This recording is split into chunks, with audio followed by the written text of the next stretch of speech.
allegedly, Project Looking Glass is this secret government program where they have the technology to view the future.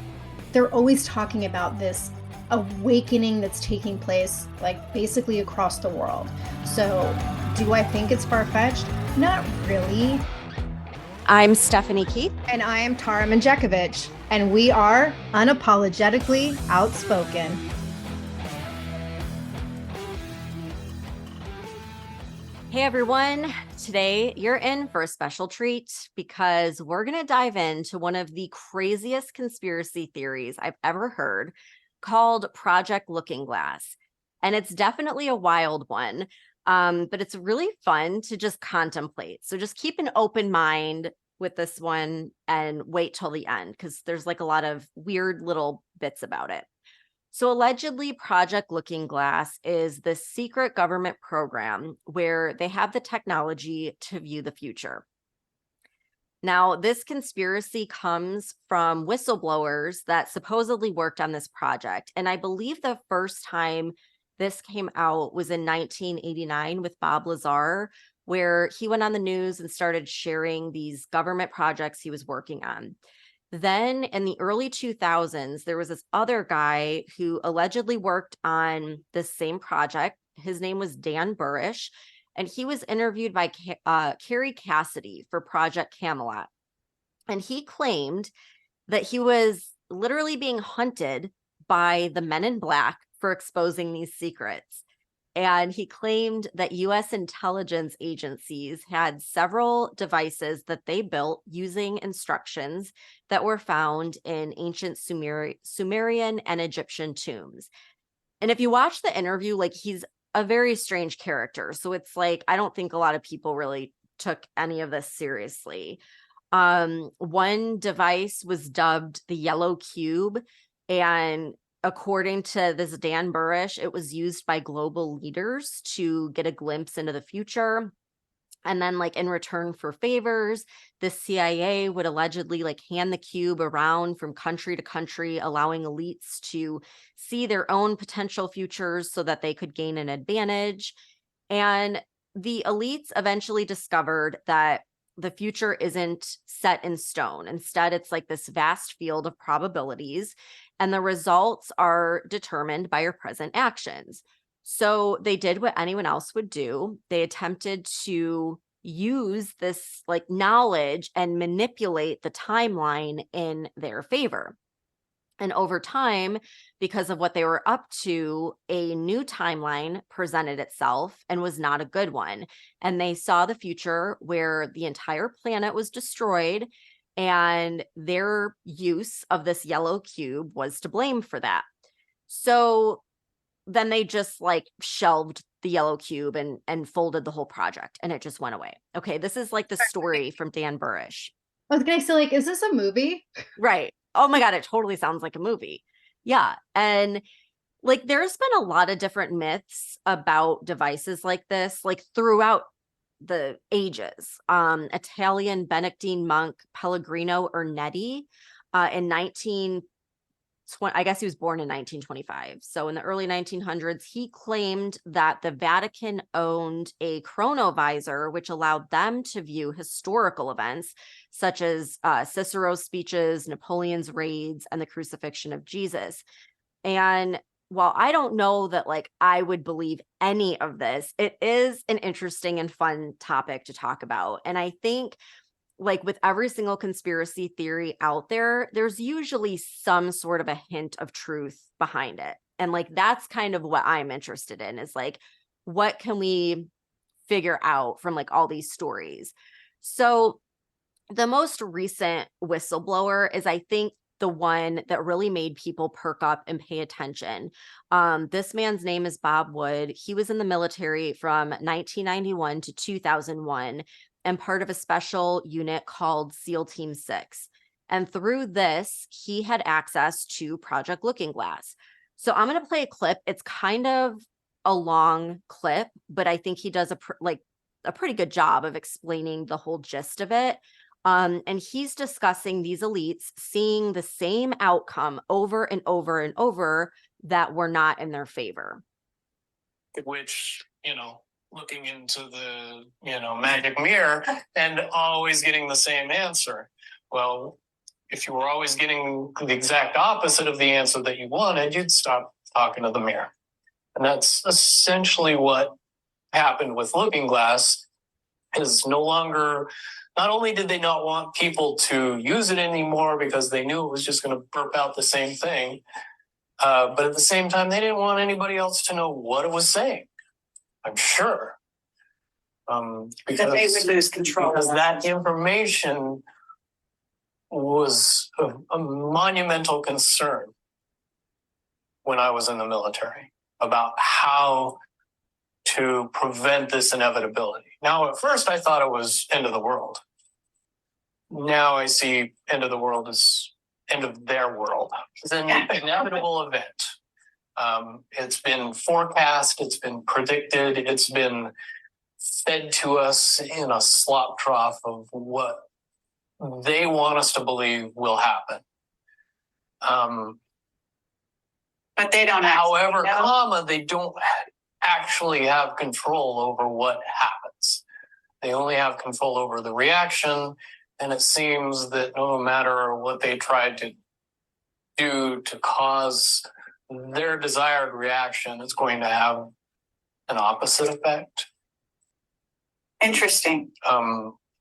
Now, it's much, much easier for me to explain today what that process is as opposed to back then. But if I had to give it a name, I would say it's the awakening process.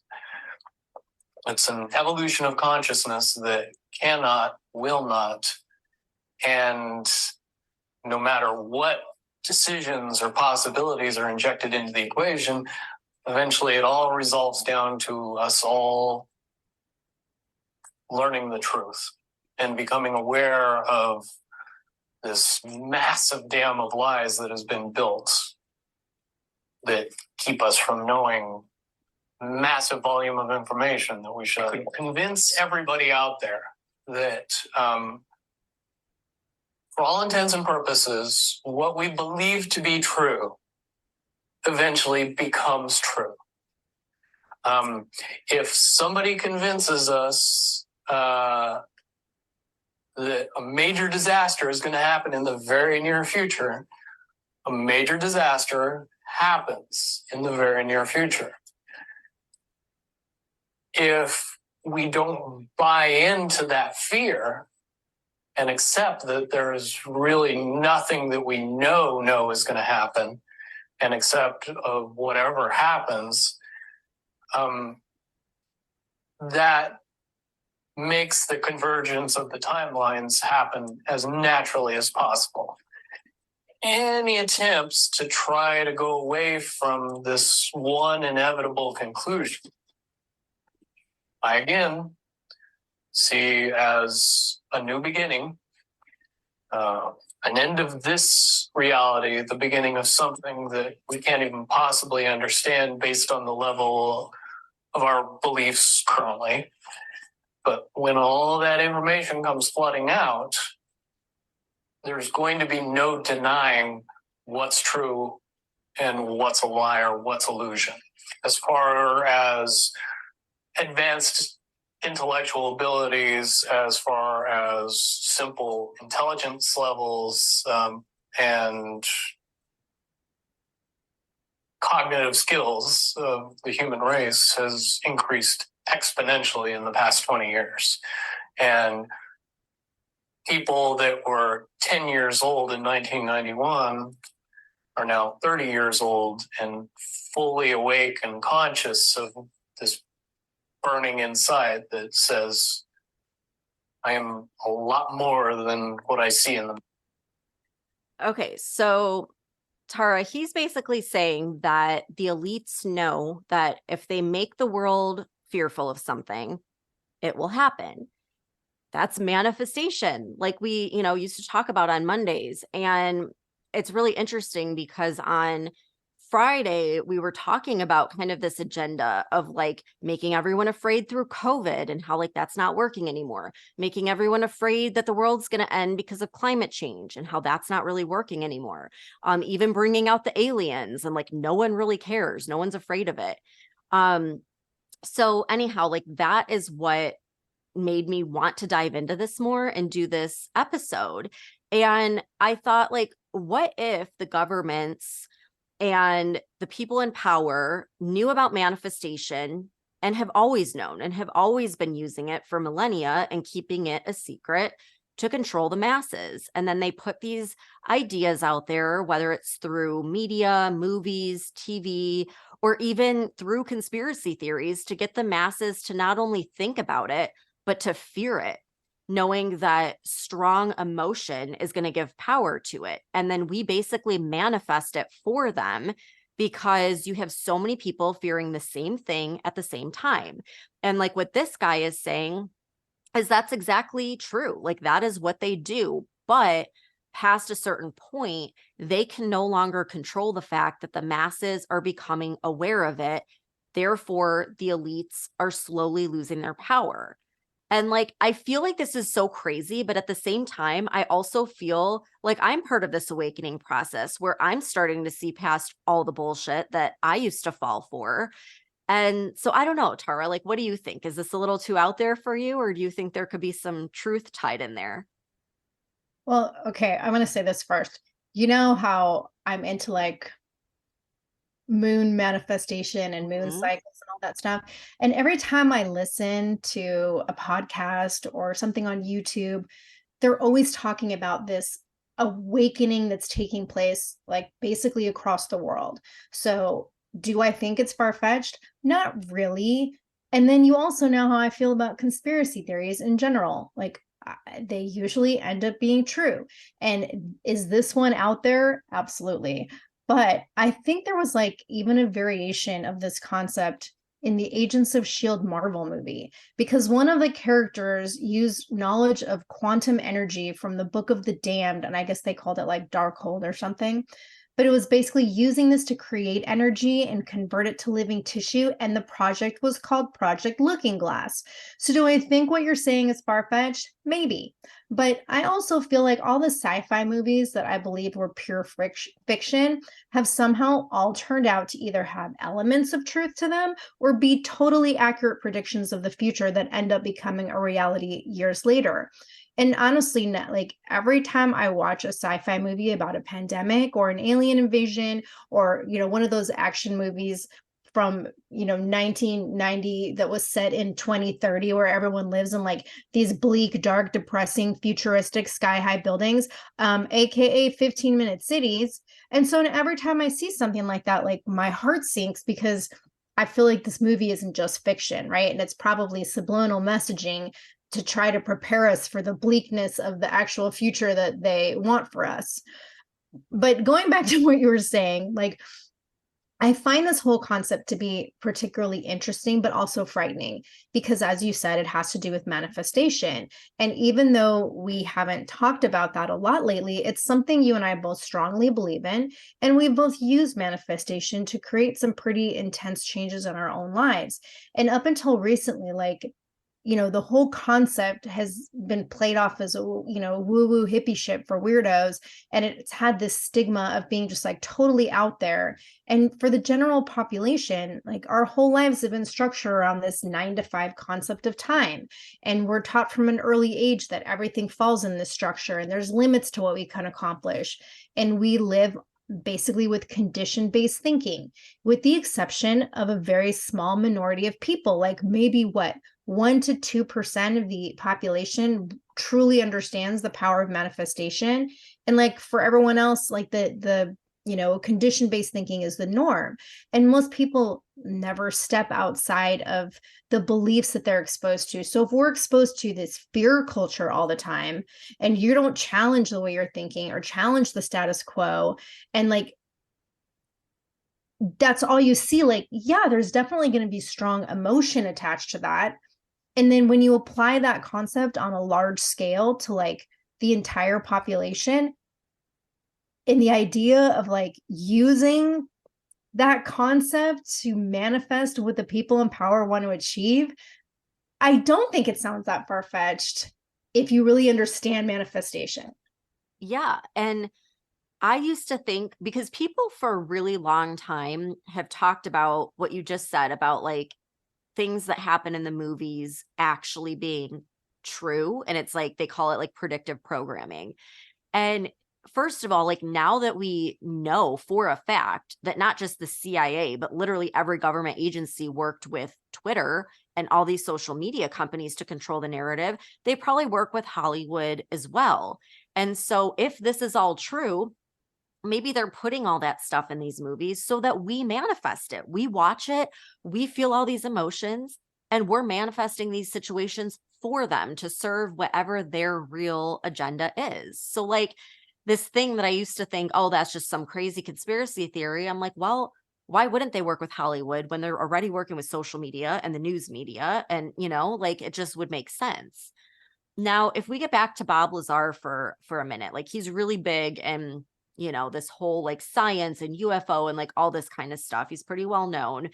And like he explains in a little more of like scientific terms how it's all possible. And it's pretty fascinating because like when you think about Einstein and how his big thing was like he said time is just an illusion. And like for some reason that always stuck with me ever since I was a kid. Like I always tried to figure out like what does he mean by that? Like I couldn't grasp it. And then Nikola Tesla, like he claimed that he could bend time. He figured out how to bend time and time travel and like all this wild stuff. And of course, people called him crazy.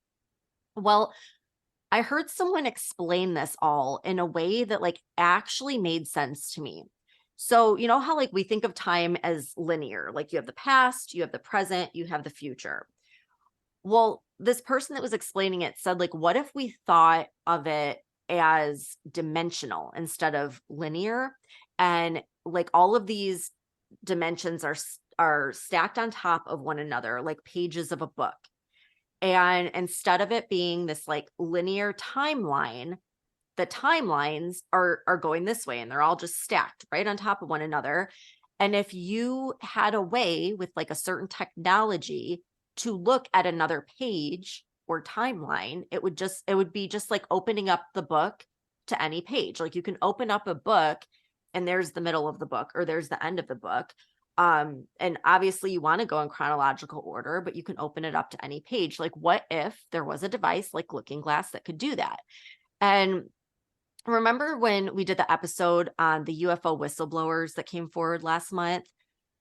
I noticed that none of them used the term extraterrestrial. They kept using the term interdimensional. Like they were all very specific with that.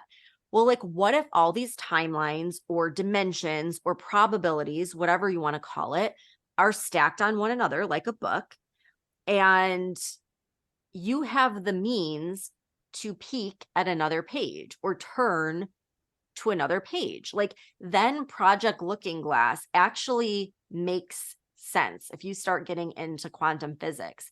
And it makes sense because you're not peering into the future. Like the future is right now, the past is right now, everything exists right now in just these different dimensions. So you're just simply like peeking into another dimension or another probability, which I know it's like sounds really out there, but it's like starting to make sense in my mind. And Dan Burrish said that the Looking Glass didn't show definite answers. It only showed probabilities, which is exactly what the double slit experiment says in quantum physics, that there are an infinite number of probabilities at any given moment. They all exist all the time. And it's just like what you're tuning into. Which dimension are you tuning into? Which frequency? So anyhow, like according to Dan Burrish, the Looking Glass was 81% accurate. So there was a 19% chance that the outcome it showed wouldn't actually happen. And he said the elites would go to great lengths to try to keep the masses from this awakening, and that they would do all kinds of things to promote fear to try and retain their power. And again, like it makes me think of everything they've been doing since 2020 with COVID, doing everything possible to throw us into World War III with Russia and China. Like all the crazy shit that they're doing at CERN with the Hadron Collider. And speaking of CERN, Tara, have you ever seen the CERN logo? Mm-mm. I'm not even kidding you. You can look it up. It is 666, which is like the mark of the beast. It's 3 6s all combined together. And another interesting fact about CERN is they have this like massive statue of Sheba, who I guess is known as the Destroyer. And they also house the World Economic Forum and World Health Organization offices. So I didn't realize all of that until I started researching for this episode, and that is now scaring me. Yeah, and honestly, I had no idea what CERN was before you brought this topic up, and when you did, you totally scared the shit out of me last week. So, if our listeners haven't heard of CERN, it's a nuclear research facility in Switzerland, and it was established in 1954. And it operates the world's largest particle physics laboratory. And they conduct all of these crazy experiments with like exotic isotopes and cosmic rays and shit I don't understand. And they claim that their mission is to uncover what the universe is made of and how it works. And like that sounds really cool, but I also find it to be really fucking disturbing. Yeah, I am right there with you. Like I'm fascinated, but they're messing with some really serious stuff. Like the shit that they're doing with the Hadron Collider, it's cool, but it's terrifying. And I want everyone to like stick with me for a minute because this does tie back to Looking Glass. So I want to talk about the Hadron Collider at CERN. It's basically where they have particles, like quantum particles, collide at nearly the speed of light. And this happens underground in this like vast tunnel system that they have underneath Geneva, Switzerland. And this may not sound like a big deal, having particles collide, like, okay, wow. But it's creating so much energy in this collision that it actually recreates the conditions moments after the Big Bang, like the Big Bang that created the universe. This is what they're fucking around with at CERN. This should like concern people. And it's like, the way I look at it is they're trying to play God. Like it's just a little too on the fringe with this. And in fact, it's led to like a lot of really neat discoveries that our current understanding of physics can't explain. They discovered the Higgs boson particle, which is also called the God particle. It won the Nobel Prize in 2022. And through this, there is this understanding now that they think there may be a way to access other dimensions. And there are many physicists that have warned against what CERN is doing, saying we have no business colliding particles or creating antimatter, which is another thing they're doing, because we just don't know the catastrophic risks. And there are even some theories that a portal to another dimension has already been opened at CERN and that they just haven't come forth like publicly with this knowledge yet. And so this is where Project Looking Glass actually seems plausible because like just think about this with from a common sense standpoint. You have 23 of some of the most powerful countries in the world that are members of CERN and are funding it. And even Japan and the US, they're not members, but they have observer status and are also funding projects there. And as I said earlier, the World Economic Forum and the World Health Organization have ties there. So like, why would there be so much interest and investment into something like this? Like perhaps they have knowledge of some sort of advanced technology like Looking Glass, and they're trying to build onto that. And it's also really interesting that Switzerland is the only place in Europe never affected by war. It was never involved or affected by World War I, World War II, the shit going on with like Russia and Ukraine. Like every other country seems to somehow be involved in these wars except for Switzerland. Everyone, enemies and allies, steered clear of Switzerland. And I have a hunch that Looking Glass and CERN are directly connected and that they didn't destroy it or shelve it or whatever. It's currently going on at CERN. And that the ultimate goal is to access these other dimensions or parallel realities. And Tara, like, have you ever heard of the Mandela effect? No. Okay, so this is like, we could do a whole episode on this, but like the Mandela effect is when large masses of people all remember a historical event happening that never really happened. And the reason they call it the Mandela effect is because it started when a whole bunch of people, like a large mass of the population, vividly remember Nelson Mandela dying in prison in the 80s. Like they even remember watching the funeral on TV, but he didn't. He went on to be president and then died in like 2013. And the time that this all came about, this discrepancy and this like major historical event, was around 2009, just after the Hadron Collider was built at CERN. Then in 2012, the Mandela effect like exploded. And all of a sudden, there were tons of things that changed. It wasn't just that people didn't remember Nelson Mandela becoming president. Things like the Snow White movie, you know, how when we were kids, what was it? It was Mirror, Mirror on the Wall. Mhm. No, it wasn't. It was actually Magic Mirror on the Wall. And like the Monopoly guy, everyone remembers him with like the monocle, like the glass thing on his eye. Nope, that's not true. He never had one. So there's like tons of examples, and they all started popping up around 2012. And wouldn't you know that 2012 was when the next collision happened at CERN.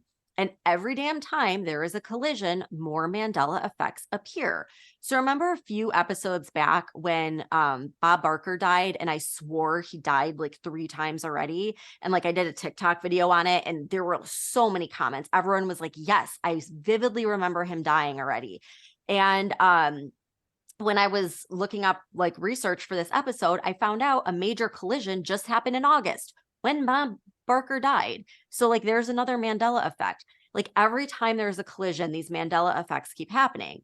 And with this last one in August, people were saying it was so massive that there's all kinds of rumors. That's when the rumors started popping up that a portal did in fact open to another dimension. And I just think like it's a really crazy coincidence. But now that like you know what the Mandela effect is, I'm gonna play a clip from this kid who is a genius, like a literal kid genius. His name's Max Laughlin, and he's really well known in the quantum physicist realm. And he has a really interesting theory of why, like, this is gonna be a clip of him explaining why he thinks that CERN is the one that caused the Mandela effect. But what happened was we made this universe sort of out of balance, and our universe, because of the collider, the super collider. Yeah, we altered the weight of a single electron, which I believe shifted us into a parallel universe, considering that it caused a chain reaction that could have catastrophically destroyed our universe. I mean, even when we thought about starting it, we thought our universe would implode, and then it didn't, and we're like, oh, it's okay. Well, maybe it did implode. We just instantly got shifted to another universe. And that's your belief. Right, in my belief. Of course, this is just a theory and it's still being developed. Okay. But yeah, maybe in that infinitely small moment of time, we were instantly shifted. Could it also be that there were some people at CERN who are kind of like quantum hackers, and they go, "Ooh, we have this little vulnerability in time-space continuum, and we're going to go in and we're going to pick these iconic moments in our civilization, you know, mirror, mirror on the wall, things like, and we're going to change them just to screw up people's heads to realize that reality is not as they think it." That could be completely possible. Although there's some stories, fairy tales, campfire, scary tales that occurred at CERN supposedly, or that are set at CERN, dimensional beings or satanic portals, a whole bunch of other crazy stuff. And a lot of people believe they have to do that to consistently maintain our universe, or bridging two universes or dimensions even together. Now, then again, they're fairy tales. Okay. And since when are fairy tales real? But then again, all fairy tales are based off of something. Dude, I love this kid. How old is this kid? He's a teenager now. At the time of the recording, I don't know, maybe he was like 10, but it was actually a whole conspiracy theory because people thought the government like took him out because no one could find him after all these videos went public. But I saw him pop up. He's like already started a business and everything. He's like 15. He's incredibly smart. And I love how he's just like, yeah, we thought that, at CERN with the Hadron Collider, like the universe would just implode, but then it didn't.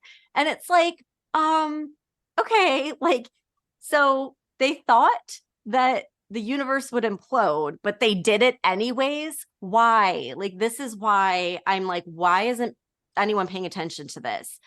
So he thinks that the universe imploded and we were pushed into another parallel universe where everything is like almost the same, but there's just some of these things that are like slightly different, and that's why all of these Mandela effects have happened every time there's a collision. And he is actually the third physicist I've heard say that, which is pretty frightening about how CERN thought that the universe could implode, but they did it anyways. I've heard 3 physicists all say that have all worked with CERN.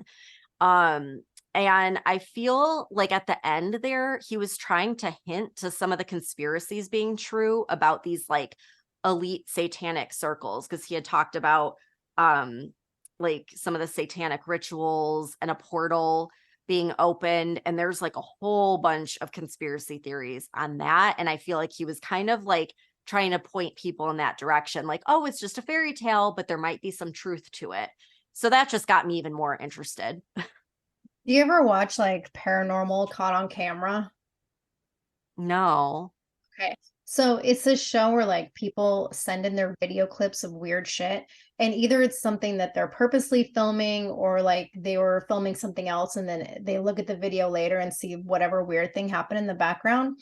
And it's like now that everyone has cell phone cameras, like it's becoming more and more common that people are sending in not just like paranormal ghost stuff, but just really strange phenomena. And it's like the past few seasons, there's been people sending in videos of like glitch in the matrix type of things.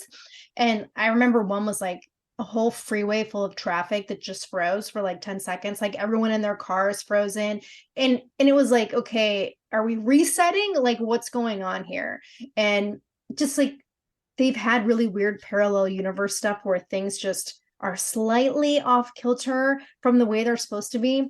And I'm sure some of it's fake, but I think some of it is probably legitimate too. I think it's legitimate. Did I ever tell you what happened to me? I know I talked about it on my other podcast about like in my son's room by his crib, No. what I caught on camera. Okay, like it's so freaky. So we have like a camera in his room to, keep an eye on him or whatever. And in the middle of the night, it was like 3 a.m. or something, I hear a baby screaming, like blood curdling screams. And I like jump out of my sleep, and then I don't hear it. So then I thought like, okay, it must have been a dream.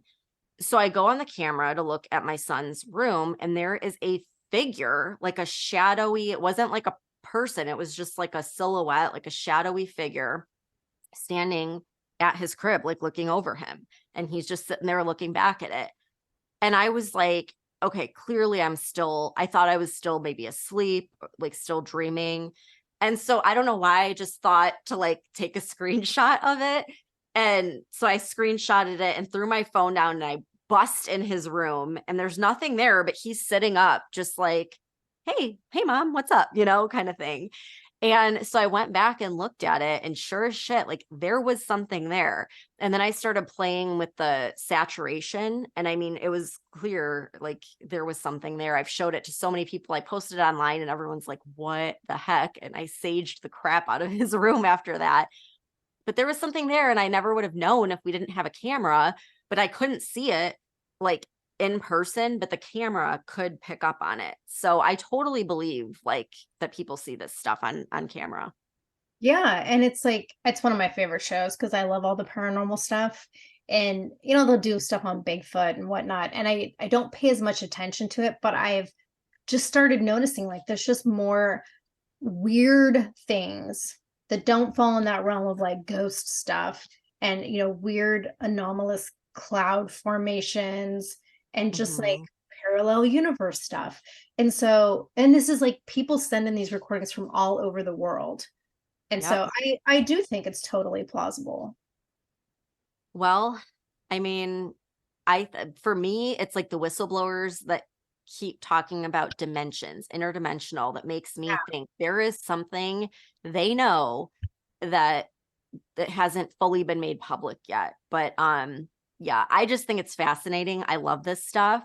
So I know this episode was a little bit different today, but hopefully you guys liked it. Hopefully we, gave you some mind-blowing, mind-bending things to think about now. And you can go and like do your own research. But it's fun to talk about. And I mean, I couldn't do another episode talking about Biden. So it gives us a little break from all of that nonsense. So I hope you guys enjoyed it. Thank you so much for tuning in, and we'll see you back here next time. If you're sick of all the crazy shit going on in our country and you want to express your support and patriotism for the show, head on over to our Etsy store at UO Patriot Chicks and check out our new stickers. The link can also be found on our website. If you love the show and you want exclusive episodes, support the podcast and join the conversation by becoming a member of our Patreon community. We'll be posting weekly member-only podcast episodes and content that isn't available on the weekly podcast. Every Patreon member will also get a free Unapologetically Outspoken sticker and updates about our new sticker release before they're made public. And be sure to follow us on TikTok at Unapologetically Outspoken. And if you haven't done so already, please rate and review the podcast. The more you support us, the more people we can reach. So help us spread the word.